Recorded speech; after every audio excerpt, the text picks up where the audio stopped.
Hello and welcome to Strait Talk. I'm Aisha Subarkash. France and Algeria have a complicated past, and that painful legacy is starting to spill into the open. Recent comments by French President Emmanuel Macron on France's colonial era drew strong rebukes from Algeria, triggering the recall of its ambassador to Paris. The spat comes at a sensitive time for Macron as anti-French sentiment continues to grow in its former colonies. For over a century and a half, France maintained a substantial colonial empire across Africa. Even though its rule ended nearly 60 years ago, the wounds of colonialism are still fresh for many Algerians. And that animosity has boiled over into official statements and actions from both sides. Earlier this month, Algeria banned French military jets from its airspace over what it said were inadmissible comments from Macron. France relied on the airspace in its battle against insurgents in the Sahel region. So how will this latest spat between Paris and Algiers affect the region, and is Macron's approach to North Africa backfiring on him? And to discuss the latest spat between Macron and the Algerian government, I'm joined now by the former Turkish ambassador to France, Uluç Özülker, and from London by Nabila Ramdani, an award-winning French-Algerian journalist and commentator. A warm welcome to you both. So, Nabila, what's the latest in France-Algeria relations, and why have tensions between the two countries escalated again? Well, the tensions between the two countries are still very much tense and indeed escalating. There have been strong words and indeed offensive words by the French President Emmanuel Macron, who basically said that Algeria was ruled by a political military system. He described the country's official history as having been totally rewritten, and on something that's not based on truth, but on a discourse that's based on hatred towards France. He even went as far as saying that the Algerian nation didn't exist before the French colonial rule.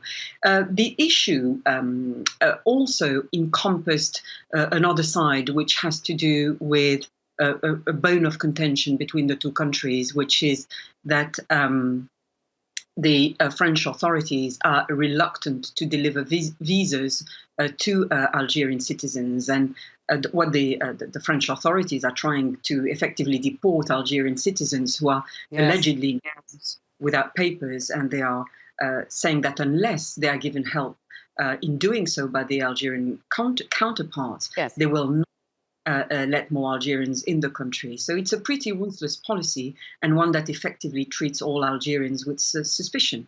So, Uluç, what's your take on that? I mean, why has the French president accused Algeria for hatred against France, and not to mention that his words on Algeria's national identity, which he claimed that it didn't even exist before the French went there? What's your take on that? Why is he doing this? Well, under the Ottoman Empire, we must remember that the Algerians, as Muslims, were the equals of all other Muslim communities in the empire, and there was no distinction between them, among them. So, as such, we cannot speak of the Ottoman Empire as being a colonialist empire at that time.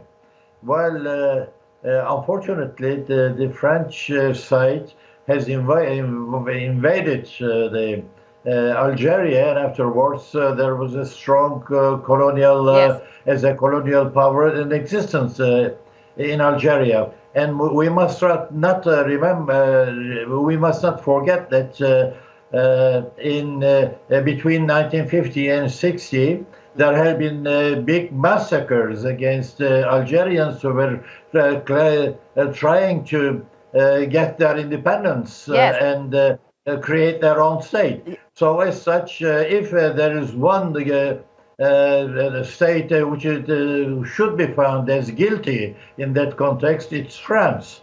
Of course, not Turkey, because, of course, I mean, Turkey has made a mistake by supporting France in the United Nations when the independence was voted. We were not supporting with a positive vote, but we were not against it neither. And we excused ourselves by being in close contact with the Algerian people, and then we are sorry that we have done it.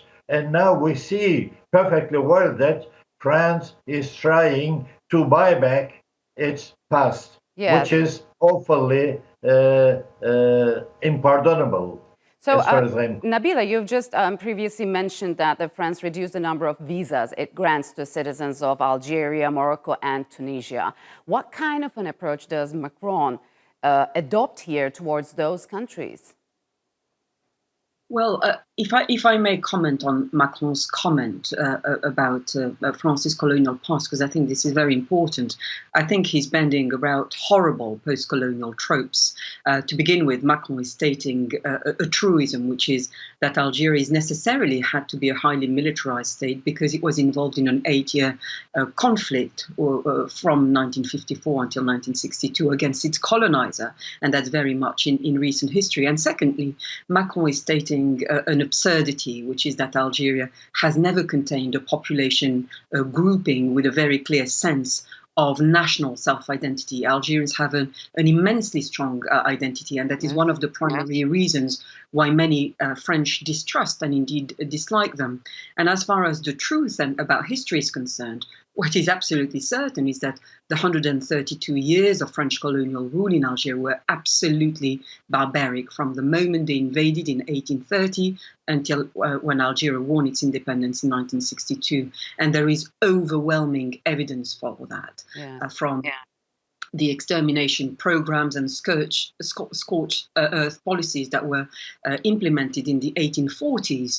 The French also pioneered the use of napalm well before it was used in Vietnam. They invented the gas chambers well before the Nazis to wipe out civilian populations. And massacres of Algerians protesters were absolutely routine in towns and cities, including in Paris, over.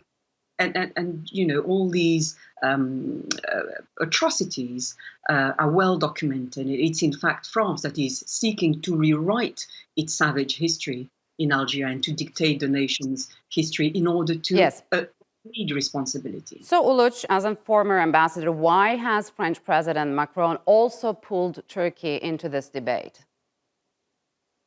Macron, it's not only with Algeria that it's his concern concerning Turkey is we have to look into it from a larger angle.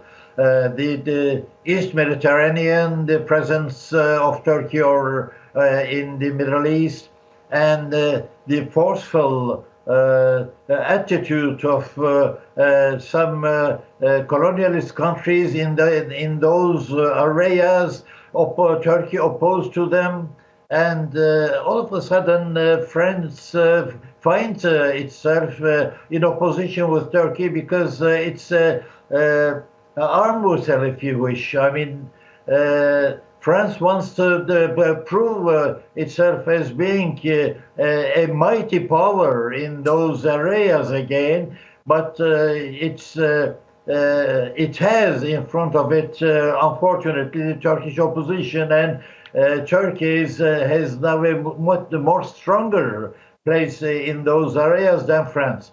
So our relations, and plus we must add to it as well our relations with the European Union. Yes. There we have a full opposition from the French side. But to finish with it, I just want to emphasize one point. The Algerian, there are many Algerian origin people, French citizens living in France, but unfortunately they have never been accepted until now as first-class citizens, equals of the French people. So Macron has first of all to look into its internal politics and try to bring all those citizens to the equal level with their own French people. Okay. So there are many things to be discussed in that respect, and I think that Macron's approach was a political one, and he wants to have a better place in the next election in May to next year. But I don't believe that he has a powerful position in that respect, and he is trying, but unfortunately, he's on the wrong track. Okay, so Nabila, if we could leave these controversial comments by Macron aside, I mean, how has Turkey-Algeria relations been evolving recently? I mean, For example, what's the reason behind the two countries' push for a strategic partnership, especially in the energy and mining sectors? Well, there are very clear partnerships between Algeria and Turkey in a number of sectors, as you mentioned, energy, but also intelligence and security. There is an awful lot of exchange of information and indeed cooperation between the two countries. And I think Macron bringing Turkey into the dispute in involving Turkey with his remarks just shows what I would call whataboutism. It is indisputable that French colonialism was incredibly brutal, and this brutality took place within living memory, and trying to lessen its impact by references to old empire is again pure whataboutism. The legacy of colonialism is still reflected in the way Algerians are being treated in France today, where they complain about all sorts of discriminations in all aspects of their lives. And I think, as the ambassador rightly said, Macron is the typical inconsistent wheeler dealer. Much of the opposition to rigorous research about the Algerian war, and indeed the opposition to an apology, reparations, and possible prosecutions, come from those with a background in the National Front, the far-right party founded by Jean-Marie Le Pen, an Algerian war veteran who was linked to acts of torture and who is now a convicted racist and Holocaust denier. So and it's very clear that what Macron is doing, it shows that he's doing everything to try to win over the Le Pen supporters. And you can see quite clearly the contrast between the word he expressed during his visit in Algeria in 2017, when he was campaigning, and he effectively described colonization as a crime against humanity, and now quite how this statement from 2017 fits in with latest offensive comments is anyone's guess. All right. But the contrast between 2017 and 2021 reveals a great deal about Macron's abject cynicism when it comes to attaining his self-serving political goals. All right, Nabila, Uluç, unfortunately, we'll have to leave it here. Thank you very much for joining us on Strait Talk.